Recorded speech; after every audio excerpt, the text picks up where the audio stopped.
In the early hours of June 4th, 1989, a massive explosion shattered the stillness near the town of Ufa in the Soviet Union. Two passenger trains, carrying over 1,300 people, were engulfed in a fiery inferno. The blast occurred as the trains passed each other on a stretch of track, running through a remote forested area. Most passengers never knew what hit them. Families were obliterated mid-sleep, gone before they could scream.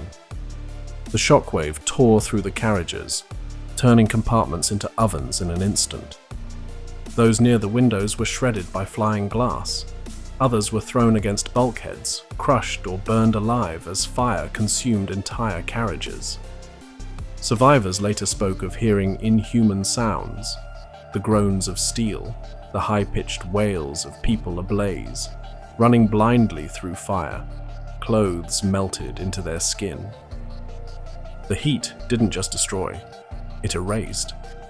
A leaking pipeline, situated dangerously close to the railway line, had been releasing a volatile mixture of propane and butane into the air. This invisible cloud of gas accumulating over several hours ignited with catastrophic force as the trains passed through.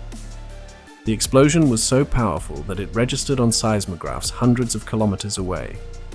Flames shot into the sky, reaching heights of up to 1,000 meters, and the resulting fireball incinerated everything in its path.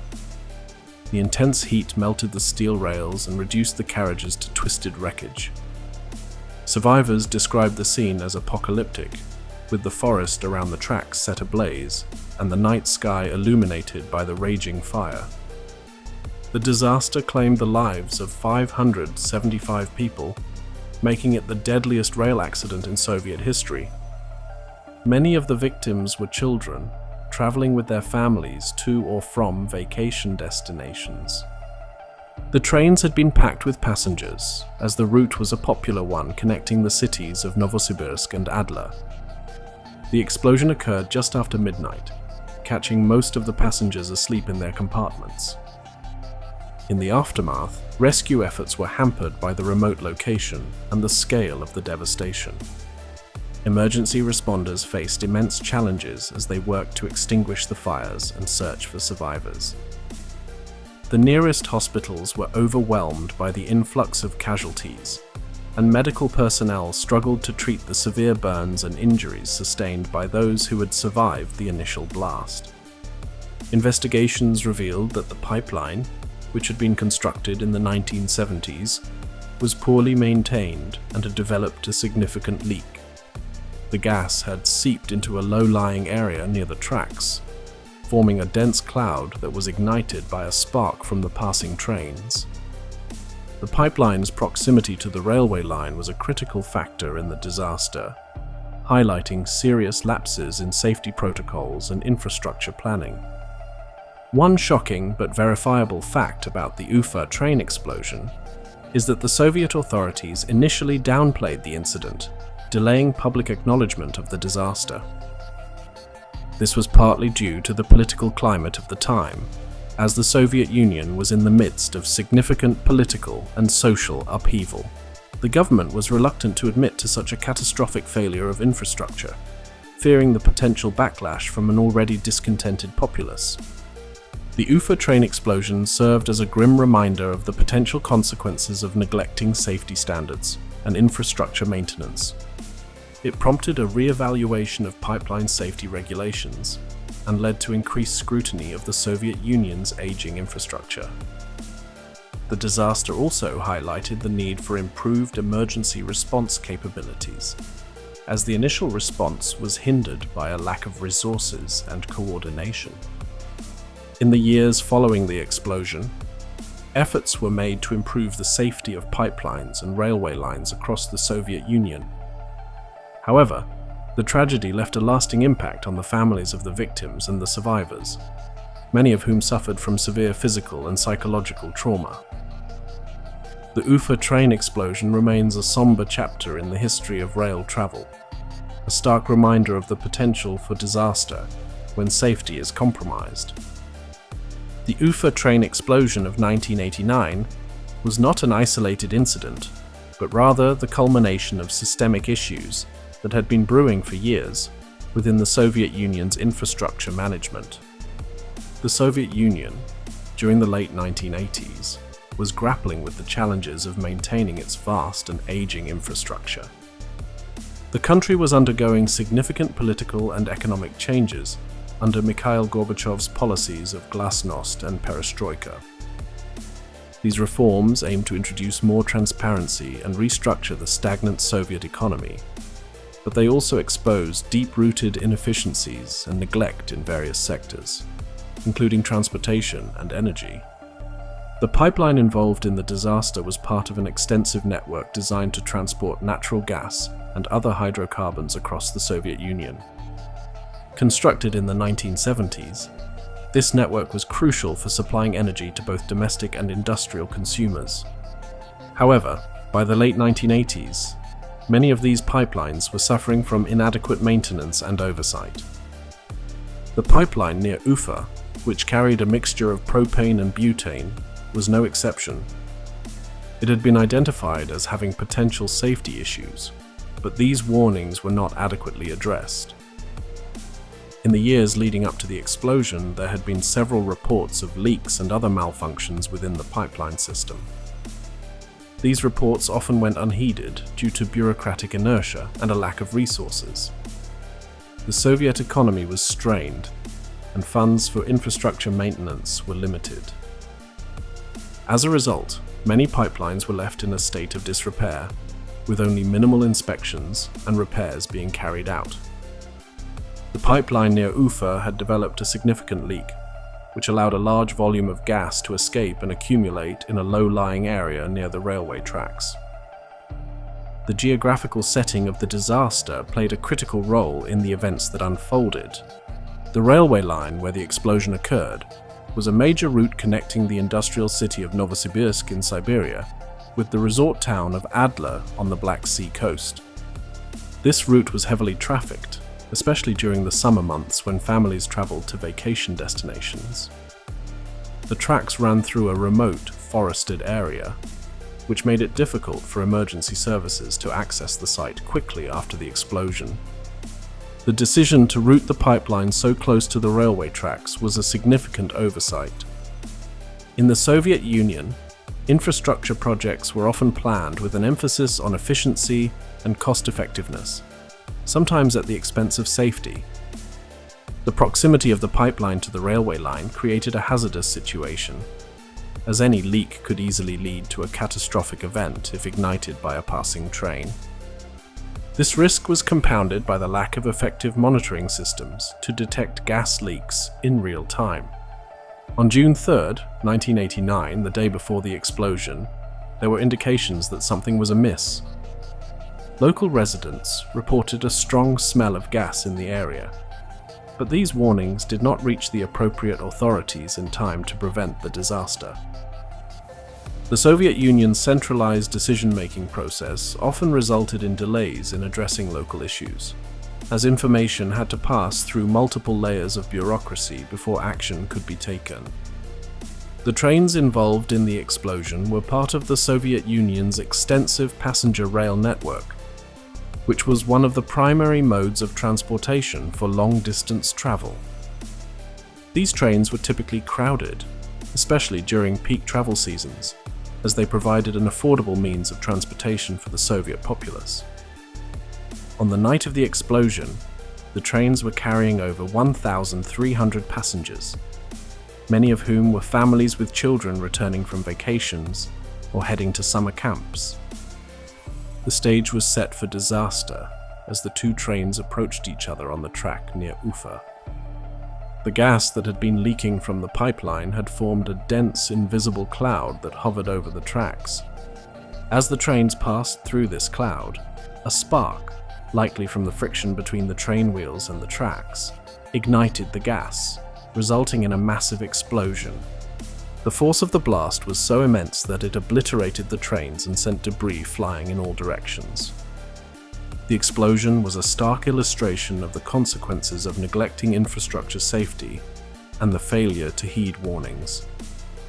It highlighted the need for more robust safety protocols and better maintenance of critical infrastructure. In the aftermath, the Soviet government faced intense scrutiny over its handling of the disaster and the systemic issues that had contributed to it. The Ufa train explosion became a catalyst for change, prompting a re-evaluation of safety standards and infrastructure management practices across the Soviet Union. In the immediate aftermath of the explosion, the scene was one of utter devastation. Survivors who managed to escape the initial blast described a landscape transformed into a hellish tableau. The air was thick with acrid smoke and the smell of burning metal and flesh. Those who were able to flee the wreckage stumbled through the forest, their clothes singed and their skin blistered from the intense heat. Many were in shock, disoriented by the sudden and violent destruction of their surroundings. Emergency responders arrived as quickly as the remote location allowed. Firefighters and medical personnel faced a daunting task. The forest around the tracks was ablaze, and the twisted remains of the train carriages were still smoldering. The heat was so intense that it was difficult to approach the wreckage. Rescuers worked tirelessly, pulling survivors from the debris and administering first aid to those with severe burns and other injuries.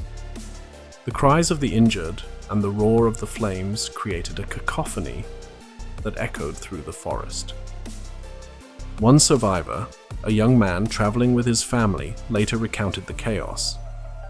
He had been asleep when the explosion occurred, jolted awake by the force of the blast.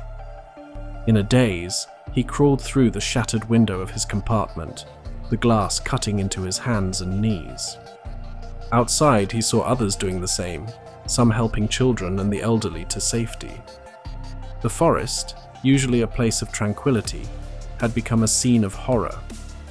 A report from the Soviet news agency TASS, dated June 5, 1989, captured the scale of the disaster. The explosion left a crater measuring several meters deep and hundreds of meters wide. The force of the blast was such that it uprooted trees and scattered debris over a vast area. Medical facilities in the nearest towns were quickly overwhelmed. Hospitals struggled to cope with the influx of casualties, many of whom required urgent treatment for life-threatening burns. The lack of adequate medical supplies and personnel only compounded the difficulties. Doctors and nurses worked around the clock, doing their best to stabilize patients and alleviate their suffering. In the days that followed, the search for bodies continued. The dense forest and the extent of the destruction made it a painstaking process. Relatives of the missing arrived at the scene, hoping for news of their loved ones. For many, the wait ended in heartbreak as the death toll continued to rise. The Ufa train explosion was a tragedy that left deep scars on the survivors and the families of the victims. It was a stark reminder of the fragility of life and the devastating consequences of neglecting safety. As the Soviet Union grappled with the aftermath, the disaster served as a catalyst for change, prompting a re-evaluation of infrastructure safety and emergency response protocols. The Ufa train explosion of 1989 was a disaster rooted in the systemic neglect of infrastructure and safety protocols within the Soviet Union. The pipeline responsible for the gas leak had been constructed in the 1970s, a period when rapid industrial expansion often took precedence over rigorous safety standards. In the years following the Ufa train explosion, the Soviet Union faced the daunting task of addressing the systemic flaws that had contributed to the tragedy. The disaster had exposed glaring deficiencies in infrastructure maintenance and safety protocols, prompting a series of reforms aimed at preventing future catastrophes. Pipeline safety regulations were tightened, and efforts were made to enhance the monitoring of gas leaks. However, the changes came too late for the 575 lives lost, and the countless others forever altered by the events of June 4, 1989. Memorials were erected to honor the victims, serving as somber reminders of the disaster's human toll. In Ufa, a monument stands near the site of the explosion, a stark symbol of the lives cut short and the families left to grieve. Annual commemorations bring together survivors and relatives, providing a space for collective mourning and reflection. The tragedy left deep emotional scars, with many survivors and families of the victims grappling with long-term psychological trauma. The explosion also spurred a broader conversation about the state of Soviet infrastructure and the need for comprehensive reform. While some improvements were made, the collapse of the Soviet Union in 1991 shifted priorities and resources, leaving many initiatives incomplete. The lessons of Ufa were not entirely lost, but the pace of change was slow, hindered by political and economic turmoil. The Ufa train explosion remains a haunting chapter in the history of rail travel, a testament to the devastating consequences of neglect and oversight.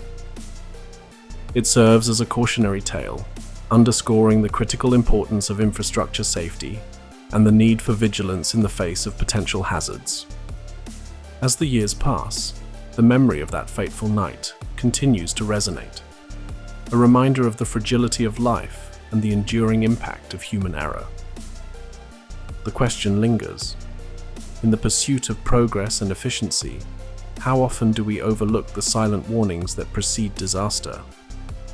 The Ufa tragedy stands as a stark reminder of the price of inaction, urging a perpetual commitment to safety and accountability in the management of critical infrastructure. And yet, long after the flames died and the headlines faded, the silence of that Russian valley remains, heavy with the memory of lives erased in an instant and the haunting truth that it never had to happen.